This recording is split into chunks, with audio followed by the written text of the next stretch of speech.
이건 정말 충격적인 사건입니다. 세계에서 가장 오래된 문자 체계를 자랑하는 나라, 중국. 그런데 지금 중국 내부에서 상상조차 할 수 없는 논란이 터졌습니다. 중국 정부 고위층조차 쉬쉬하며 감추려 했던 사실, 학계가 발칵 뒤집힌 충격적인 프로젝트. 수천 년을 이어온 문자 체계를 버리고 새로운 선택을 고민해야 하는 상황. 도대체 중국에서 무슨 일이 벌어지고 있는 걸까요? 믿기 힘든 이야기 지금 시작합니다. 모든 동아시아 문자의 뿌리는 중국 한자에 있으며 특히 한글은 중국 문자 체계에서 파생된 2차적 문자입니다. 그런데 2023년 가을 국제언어학 저널에 실린 기사가 제 분노를 일으켰죠. 한글 인류 역사상 가장 과학적으로 설계된 문자 체계라는 제목의 그 기사는 한글의 우수성을 극찬하며 세종대왕의 천재성을 강조했습니다. 이런 역사적 오류를 바로잡아야 한다는 사명감이 가슴속에서 타올랐습니다. 저는 중국 베이징 고문헌 연구원의 수석 연구원 천유안입니다. 20년간 중국 고대 문자를 연구하며 품어온 가설이 있습니다. 이 확신이 마침내 증명될 순간이 왔습니다. 그날 밤 조광범 국가문화유산위원회 위원장에게 직접 전화를 걸었습니다. 한글의 진정한 기원을 밝히는 프로젝트를 제안했고 중화 문명의 위대함이 잘못 인식되고 있다고 강조했습니다.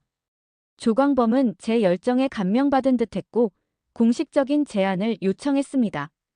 일주일 후 황궁 스타일의 웅장한 국가문화유산위원회 본관 회의실에서 한글 기원 재정립 프로젝트를 발표했습니다. 준비해온 슬라이드를 하나씩 넘기며 한글과 한자의 연관성을 설명했습니다. 제 가슴은 학문적 열정과 민족적 자부심으로 가득 찼습니다.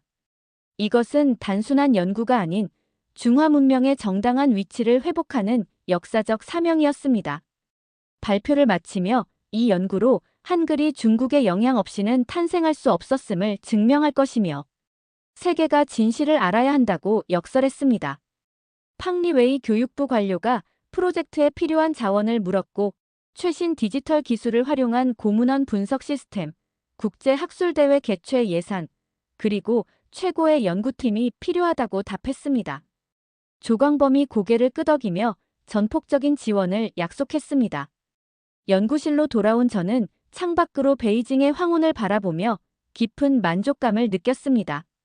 책상 위 한글 문헌 사본을 손가락으로 천천히 따라 그리며 생각했습니다. 이 단순해 보이는 문자 속에 한자의 그림자가 있으며 반드시 증명해내겠다는 결의를 다졌습니다. 제자 장린이 조용히 문을 열고 들어왔습니다.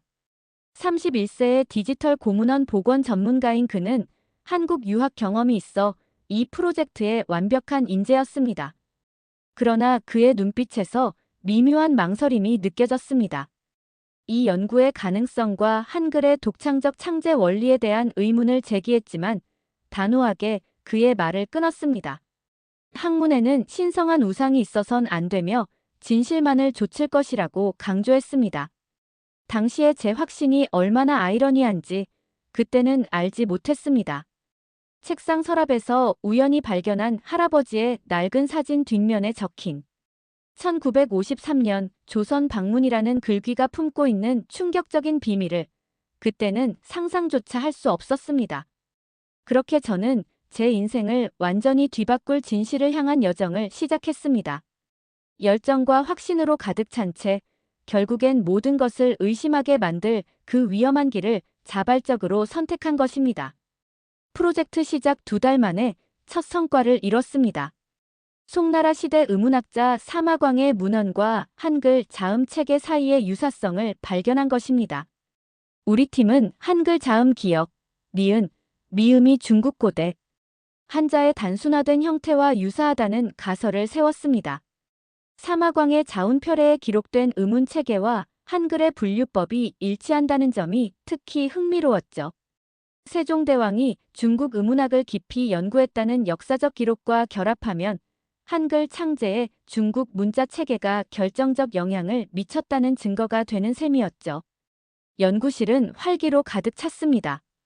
고문헌을 분석하고 AI 알고리즘으로 패턴을 검색하는 연구원들 사이에서 제자 장린의 표정에서만 미묘한 불안감이 느껴졌습니다. 그는 훈민정음 해례본에 한글 창제의 독창적 원리가 명확히 기술되어 있으며 우리 가설과 충돌한다고 말했습니다. 순간 가슴이 불편해졌습니다. 그러나 곧 확신이 차올랐죠. 모든 문명은 이전 문명의 영향을 받는 법이고 세종대왕이 독창적이라고 주장했더라도 그 근원을 파고들면 반드시 중국 문화에 영향이 있을 것이라고 생각했습니다. 국제학술지에 첫 논문을 제출하던 날 묘한 성취감과 불안감이 동시에 느껴졌습니다. 국제학술지에 한글의 뿌리 중국 고대 의문학과의 연관성이라는 논문을 제출했습니다. 곧 한국 학자들의 격렬한 반응이 왔고 특히 한국국립고문헌연구소 이수진 연구원은 제 논문에 심각한 방법론적 오류와 역사적 왜곡이 있다며 공식 반박을 예고했습니다. 순간 얼굴이 뜨거워졌습니다. 누군가 내 연구를 정면으로 도전한다는 것은 참을 수 없는 모욕이었죠. 그러나 동시에 이 도전은 우리 연구의 중요성을 증명하는 것이기도 했습니다. 반드시 이 논쟁에서 이겨야 한다는 결의를 다졌습니다. 연구실에 홀로 남아 할아버지의 오래된 사진을 꺼내보았습니다. 1950년대 중국 학술원에서 찍은 사진이었습니다. 할아버지는 무슨 연구를 하셨을까? 왜 그의 연구에 관해선 가족 내에서도 언급이 없었을까? 이런 의문을 품으며 국제학술대회 준비에 집중했습니다. 더 강력한 증거가 필요했습니다. 논문 발표 후 국제학계의 반응은 냉담했고 한국 학자들의 반박은 예상보다 체계적이었습니다. 프로젝트가 위태로워질 수 있다는 불안감에 장린을 베이징 외곽문서 보관소로 보냈습니다. 그곳엔 아직 디지털화되지 않은 희귀 고문서들이 있었죠. 장린에게 명나라 시대 조선 사신단과의 교류 기록, 특히 문자 관련 문서를 찾으라 지시했습니다. 그가 떠난 후 저는 사마광의 의문학 이론과 한글의 연관성을 더 연구했습니다. 불면의 밤이 계속됐고 이 노력이 헛될지 모른다는 두려움도 있었지만 국가와 학문적 명예를 위해 포기할 수 없었습니다. 일주일 후 돌아온 장린의 표정이 심상치 않았습니다. 그는 문서 가방을 조심스럽게 내려놓았습니다. 가방에서 꺼낸 것은 명나라 말기 조선을 방문한 중국 사신단의 비밀 보고서였습니다. 번역본을 읽자 숨이 멎는 것 같았습니다. 조선의 새로운 문자는 우리의 예상을 뛰어넘는 놀라운 발명이며 그 원리는 우리의 문자 체계와 완전히 다르다. 믿을 수 없었습니다. 중국 관리가 한글을 놀라운 발명이라 칭한 것이었습니다. 우리 가설과 정면으로 충돌하는 내용에 혼란스러웠습니다. 장린은 송원명이라는 은퇴한 전문가가 더 많은 자료, 특히 1910년대와 1950년대 문서들이 있다고 했다고 말했습니다. 1950년대라면 할아버지의 활동 시기와 겹쳤습니다. 장린에게 이 문서들에 대해 비밀로 하고 더 조사하자고 했습니다. 그날 밤 번역본을 반복해서 읽으며 제 연구 방향에 처음으로 의문이 들기 시작했습니다. 상하이 국제 컨벤션 센터에서 열린 동아시아 고대 문자 국제 학술대회. 세계 각국 언어학자들 앞에서 제 연구를 인정받을 절호의 기회였습니다. 한글의 모음, 체계가 중국 고대 음양오행 사상에 기반했다는 새 가설을 발표했습니다. 표면적 확신에도 불구하고 내면에선 장린이 발견한 문서가 계속 맴돌았습니다. 질의응답 시간, 이수진 연구원이 자리에서 일어났습니다. 그녀는 훈민정음 해례본에 한글 창제 원리가 명확히 기록되어 있으며 자음은 발음기관의 모양을, 모음은 천지인 삼재를 상징한다고 지적했습니다. 이는 음양오행 사상과는 근본적으로 다른 철학적 기반이라며 제 가설의 설명을 요구했습니다. 예상했던 질문이었지만 가슴이 조여왔습니다. 그때 황매일인 교수가 끼어들었습니다. 만약 한글이 정말 한자에서 파생되었다면 왜 중국은 수천 년간 복잡한 문자 체계를 고수했는지 이해하기 쉬운 체계가 있었다면 중국이 그것을 무시할 이유가 있었는지 질문했습니다. 회의장이 조용해졌습니다. 중국 동료의 질문에 배신감까지 느꼈습니다. 간신히 대답했지만 충분히 설득력이 있었는지 의문이었습니다. 리셉션에서 장린이 우정훈 사무총장과 대화하는 모습을 보며 의심이 커졌습니다. 호텔방에서 장린이 발견한 문서 사본을 다시 읽었습니다. 조선의 새로운 문자는 우리의 문자 체계와 완전히 다르다는 구절이 눈에 들어왔습니다. 제 연구의 방향성과 학문적 진실성에 의문이 들기 시작했습니다. 이 프로젝트가 진실을 찾는 것이 아니라 정해진 결론을 증명하기 위한 것이라면 이런 생각에 깊은 불안감이 덮쳐왔습니다. 장린이 송원명의 도움으로 더 깊은 조사를 계속한다는 사실에 갈등했습니다. 그를 제지할지, 그가 발견할 것을 지켜볼지. 학술대회 이후 팡리웨이의 압박도 커졌습니다. 더 강력한 증거를 빨리 제시하라는 요구였죠. 어느 날 밤, 장린이 긴급히 저를 찾아왔습니다. 창백한 얼굴로 1910년대 원세계 시대와 1950년대 유소기 시대의 중국이 비밀리에 한글을 연구하고 자국에 도입하려 했던 프로젝트 문서들을 발견했다고 했습니다. 충격이었습니다. 문서에는 한글의 과학적 원리와 학습 용이성이 중국의 문맹률 문제 해결에 이상적이라는 평가가 담겨 있었고, 가장 충격적인 것은 1950년대 프로젝트 참여자 명단에 제 할아버지의 이름이 있다는 것이었습니다. 할아버지는 한글 도입을 연구하던 학자였던 겁니까? 가족들은 왜 이를 숨겼을까요? 머릿속이 혼란스러웠습니다. 이 문서들이 진짜라면 우리의 연구 방향 자체가 잘못된 것이었습니다. 한글은 중국 문자에서 파생된 것이 아니라 오히려 중국이 그 우수성을 인정하고 도입하려 했던 독창적인 문자 체계였던 것입니다. 장린은 이 사실을 이수진에게 알렸고 서울 규장각에서 추가 연구를 진행했다고 했습니다. 세종대왕이 한글을 창제할 때 참고했던 세계 여러 문자 체계에 관한 기록을 발견했으며, 세종대왕은 중국 문자의 한계를 명확히 인식하고 전혀 다른 원리로 한글을 설계했다는 명확한 증거가 있다고 했습니다. 분노와 절망감이 교차했습니다. 그러나 이미 많은 것이 걸려 있었습니다. 이 문서들은 한국 측의 조작일 수도 있으니 원래 계획대로 진행하자고 했습니다. 장린은 실망감을 안고 떠났고 저는 할아버지의 사진을 바라보며 깊은 생각에 잠겼습니다. 장린과의 대화 이후 며칠간 잠을 이루지 못했습니다. 학자로서의 양심과 국가적 명예를 지키려는 욕망 사이에서 갈등했습니다. 장린은 서울로 떠났고 저는 제 연구 자료들을 다시 검토했습니다. 쌓아온 가설들이 모래성처럼 무너져 내리는 느낌이었습니다. 일주일 후 장린이 돌아와 서울 규장각에서 발견한 문서들을 보여주었습니다. 그 중에는 백성을 가르치는데 한자는 너무 복잡하고 배우기 어려우니 새로운 원리로 편리한 문자를 만들고자 한다는 세종대왕의 말이 있었습니다. 이는 제 가설과 정면으로 충돌했습니다. 더욱 충격적인 것은 한글 창제 과정의 과학적 원리 설명이었습니다. 자음은 발음기관의 모양을, 모음은 천지인 삼재의 철학을 담고 있었고, 이는 제가 주장한 중국 의문학 차용설과는 완전히 달랐습니다. 장린에게 문서의 진위를 재차 확인했고, 그는 서울대 고문원 전문가들이 철저히 검증했다고 했습니다. 창밖에서 비가 내리기 시작했습니다. 더 이상 진실을 외면할 수 없다는 생각과 함께 이 프로젝트 포기가 제 경력과 국가적 체면을 손상시킬 것이라는 두려움이 교차했습니다. 장린에게 이 발견이 중요하더라도 우리 프로젝트는 국가적 사명이라고 강조했고 문서들에 대한 추가 검증이 필요하다고 주장했습니다. 그의 눈에 깊은 실망감이 번졌습니다. 다음 날 팡리웨이의 전화로 상부에서 진행 상황 보고를 요구했고 성과가 명확하지 않으면 예산 삭감이 있을 수 있다는 경고를 받았습니다.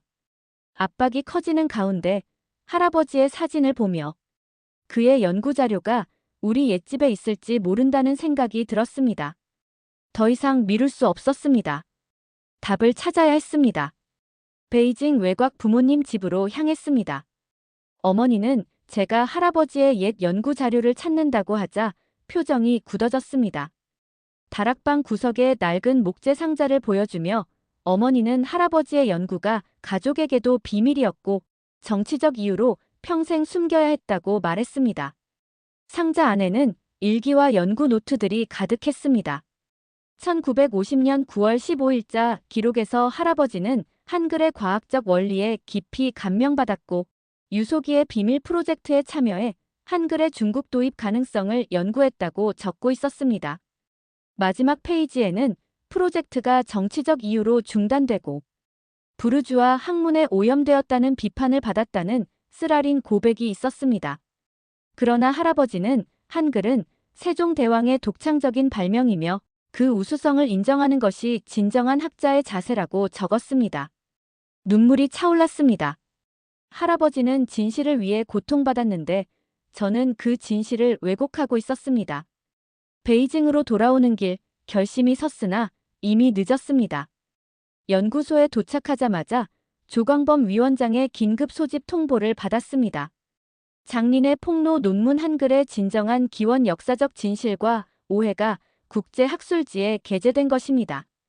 국제 언론은 역사 왜곡 시도의 실패라는 헤드라인으로 보도했고 중국의 체면은 손상되었으며 저는 비난의 중심에 서게 되었습니다.